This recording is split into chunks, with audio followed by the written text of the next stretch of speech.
The North Atlantic. April 14, 1912. 11:40 p.m. The water temperature is 28 degrees Fahrenheit, 2 degrees below freezing. The sky is moonless. The ocean, almost perfectly flat. Somewhere in the darkness ahead, a mass of ice the size of a small city drifts in silence.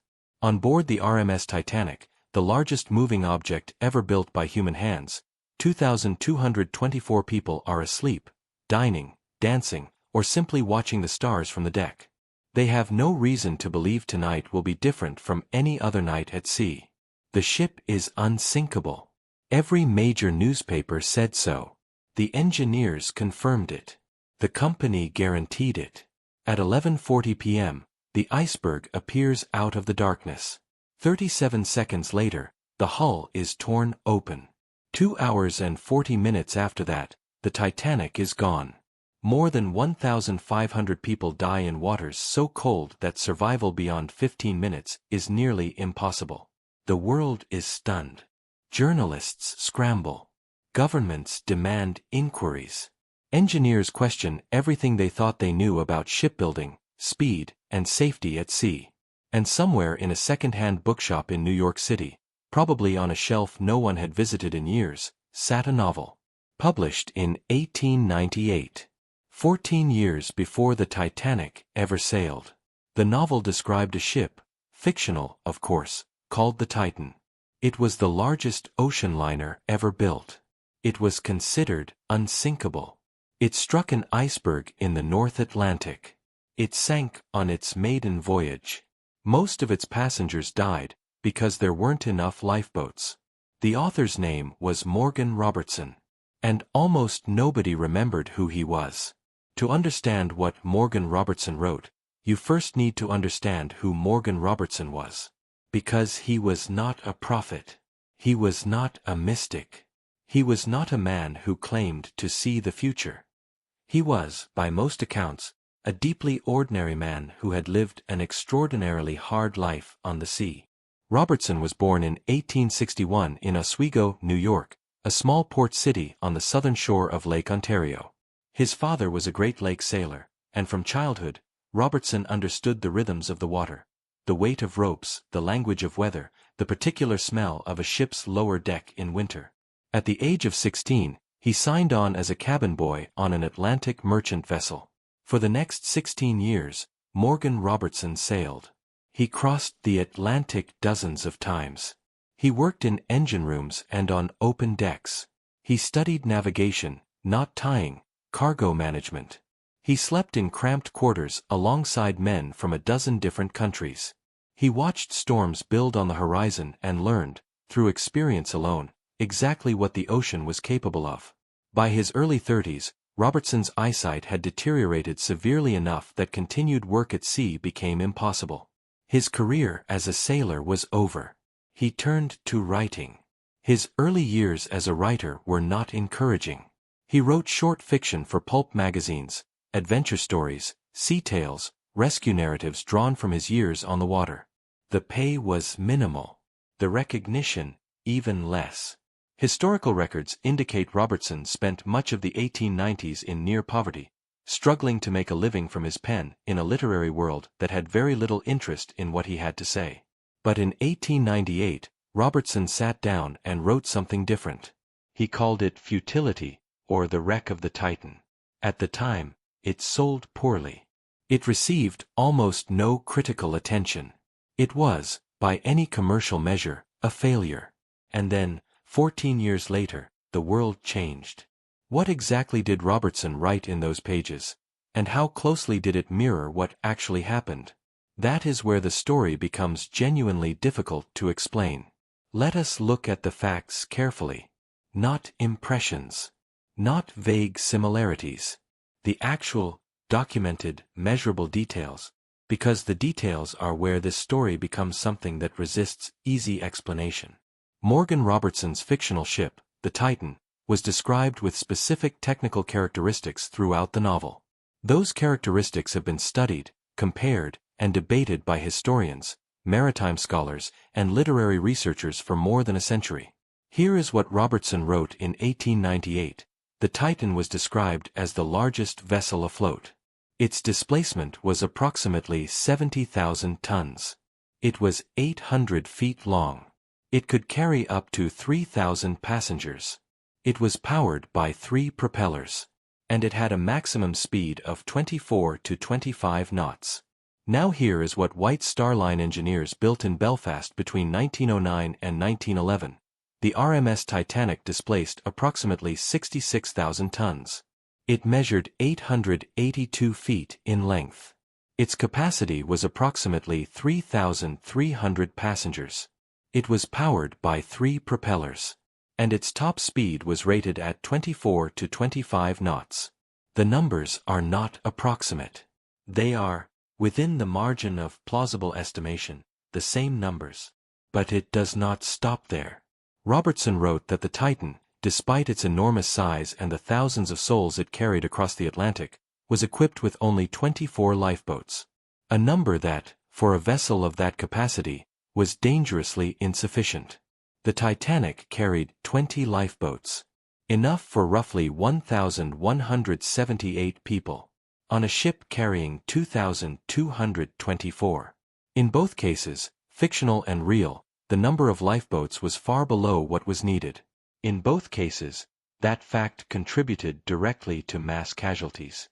Robertson also described the Titan as unsinkable, a word used by the fictional ships builders with the same confidence, and the same tragic miscalculation, as the real engineers who constructed the Titanic. Some historians have suggested these similarities can be explained by the fact that Robertson, as an experienced sailor, was simply extrapolating from the shipbuilding trends of his era. The late 19th century was a period of rapid escalation in ocean liner size and speed. Robertson, they argue, was describing the next logical step in a trajectory that any informed observer could have predicted. That is a reasonable argument. It accounts for some of the overlap. But it does not account for everything. Because there is one more detail, a detail that cannot be explained by industrial logic or informed extrapolation. And that detail changes the nature of this story entirely. Size, speed, propellers, lifeboats. All of these, one could argue, were educated extrapolations. Robertson knew ships. He knew the industry.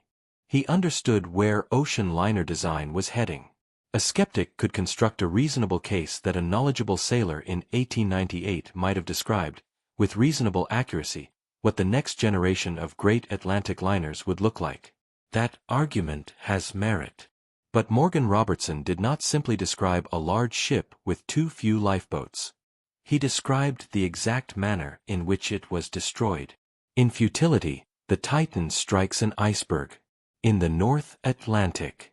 In the month of April. On its maiden voyage. The Titanic struck an iceberg in the North Atlantic on the night of April 14, 1912, during its maiden voyage from Southampton to New York.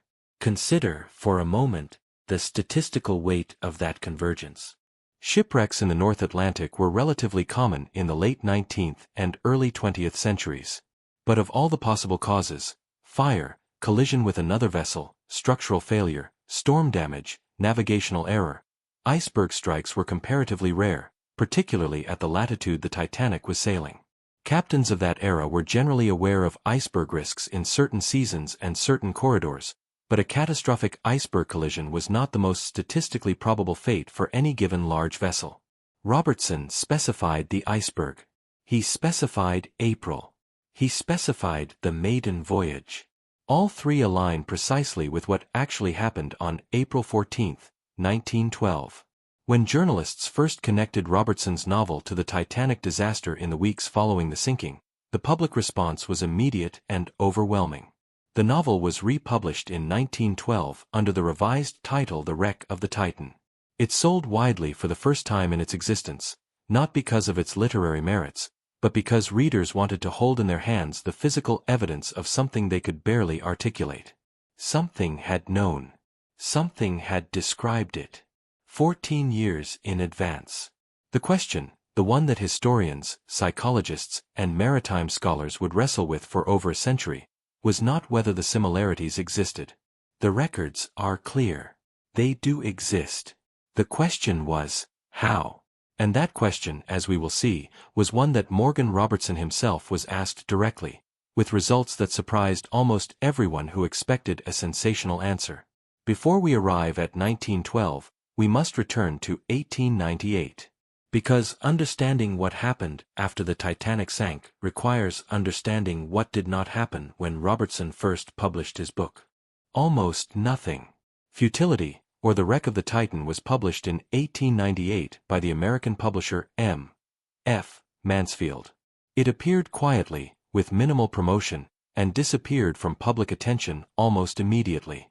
The reviews that did appear were largely indifferent. Contemporary literary critics did not find Robertson's work especially notable. His prose was considered serviceable, his plots competent but unremarkable. He was one of dozens of writers producing maritime adventure fiction in that period, a genre with a devoted but limited readership. Robertson continued writing throughout the early 1900s, producing short stories and novellas at a steady pace. Historical accounts suggest he was perpetually short of money. He moved frequently. He reportedly struggled with periods of heavy drinking. He took odd jobs when writing income fell short. He was not recognized as a visionary. He was not celebrated as a prophet. He was, to most of the literary establishment of his era, a minor writer of sea stories whose best work was considered passable at best. He attempted, at various points, to attract attention to some of his other ideas. Robertson claimed to have conceived of a design for a periscope-based submarine device years before similar technology was formally developed, a claim that, according to some historical accounts, was either ignored or dismissed by naval authorities who reviewed it. Whether that claim has merit remains a matter of some historical debate. What is documented is the pattern: a man with ideas, surrounded by a world that consistently failed to take him seriously. And then, in April 1912, everything changed. Not for Robertson's career. Not for his bank account. Not for his reputation in any meaningful professional sense. But for the way people looked at the pages he had written 14 years earlier. Because on the morning after the Titanic sank, someone remembered the book. April 15, 1912. The news reaches New York before dawn. Newspaper offices scramble. Wire reports from ships in the Atlantic paint a fragmented, terrifying picture. The Titanic, the ship that could not sink, is gone. The death toll is massive, though in those first chaotic hours the full scale of the disaster is not yet known. Within days, the connection to Robertson's novel begins to circulate. It is unclear exactly who first made the link publicly. Some accounts suggest it was a journalist. Others point to a reader who had encountered the book years before and immediately recognized the parallel when the news broke.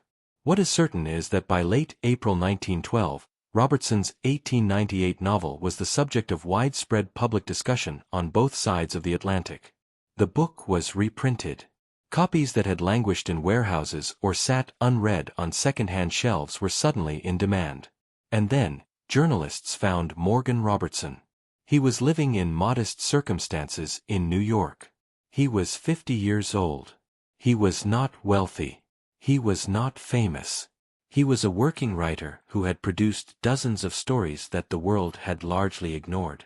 When reporters asked him how he had managed to describe the Titanic disaster with such precision 14 years before it happened, Robertson gave an answer that was, by all surviving accounts, remarkably calm. He said he had no mystical explanation to offer.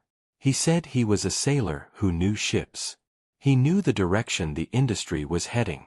He knew that large Atlantic liners were being built faster, heavier, and with commercial pressures that sometimes outpaced safety considerations. He had written about the logical consequences of those pressures. He did not claim to have predicted anything supernatural. He said, in effect, that he had simply paid attention. Whether that explanation fully accounts for the precision of the similarities, the iceberg, the month of April, the maiden voyage, the specific tonnage and speed and lifeboat count, is a question that historians have continued to debate. Robertson's explanation was rational. It was measured. It was, in its own way, more unsettling than any claim of prophecy.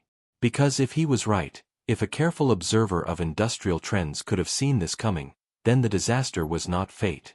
It was not destiny. It was not written in the stars. It was preventable. And no one had listened. Robertson received some attention in the months following the disaster. But the attention, as it turned out, came too late, and would not last long. Morgan Robertson lived for 3 more years after the Titanic sank. They were not triumphant years. The brief period of public attention he received in 1912 did not translate into lasting recognition or financial stability. He continued writing. He continued struggling. The literary world that had ignored him for decades did not suddenly open its doors because a ship had sunk in a manner reminiscent of a novel he had written a decade and a half earlier. Robertson died on March 24, 1915, in his hotel room in Atlantic City, New Jersey. He was 53 years old. The cause of death was recorded as an accidental overdose of a prescription drug he had been taking for a chronic illness. He was found standing upright, reportedly having died while on his feet, a detail that contemporaries noted was somehow fitting for a man who had spent so much of his life in motion. He left behind no family of note, no estate of significance, no literary legacy that the mainstream publishing world was prepared to acknowledge. The obituaries were small.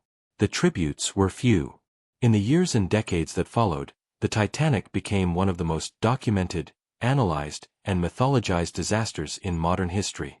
Hundreds of books were written about the ship, the night, the survivors, the investigation. Films were made. Exhibitions were mounted. The names of the victims were catalogued and commemorated. But the name Morgan Robertson, the man who had described it all in 1898, slipped steadily out of the historical record. When people discussed the Titanic, they discussed the iceberg, the band that kept playing, the insufficient lifeboats, the class divisions among survivors. They discussed Captain Smith, J. Bruce Ismay, Thomas Andrews. They rarely discussed Morgan Robertson. His novel became a footnote, a curiosity mentioned briefly in books about the Titanic, then set aside. The deeper questions it raised, about industrial hubris, about the cost of ignoring inconvenient warnings, about the relationship between imagination and foresight, were largely left unexplored. Robertson had paid attention to something the world preferred not to think about. And when the world had finished grieving the Titanic, it quietly forgot the man who had warned them. But the questions he left behind did not disappear. And in the century that followed, scholars would return to those questions, and find that the implications reached far beyond one ship, one iceberg, and one April night. More than a century has passed since Morgan Robertson died in that hotel room in Atlantic City. The Titanic wreck was located on the floor of the North Atlantic in 1985, lying in 2 pieces at a depth of approximately 12,500 feet. The images confirmed what the survivors had described, a catastrophic structural failure, a ship that broke apart under the weight of the flooding and the cold. Everything Robertson described in 1898 was there, in the darkness at the bottom of the ocean. The question of how to interpret his novel has never been fully resolved. Some researchers, approaching the subject from a psychological and cognitive perspective, have suggested that Robertson may have been engaging in what they describe as subconscious pattern recognition, a process by which a mind deeply immersed in a specific field synthesizes large amounts of observed information into predictions that appear, in retrospect, almost prophetic. Robertson had spent 16 years at sea. He had watched the evolution of ship design firsthand. He had experienced, viscerally, the particular arrogance of men who believed they had mastered the ocean.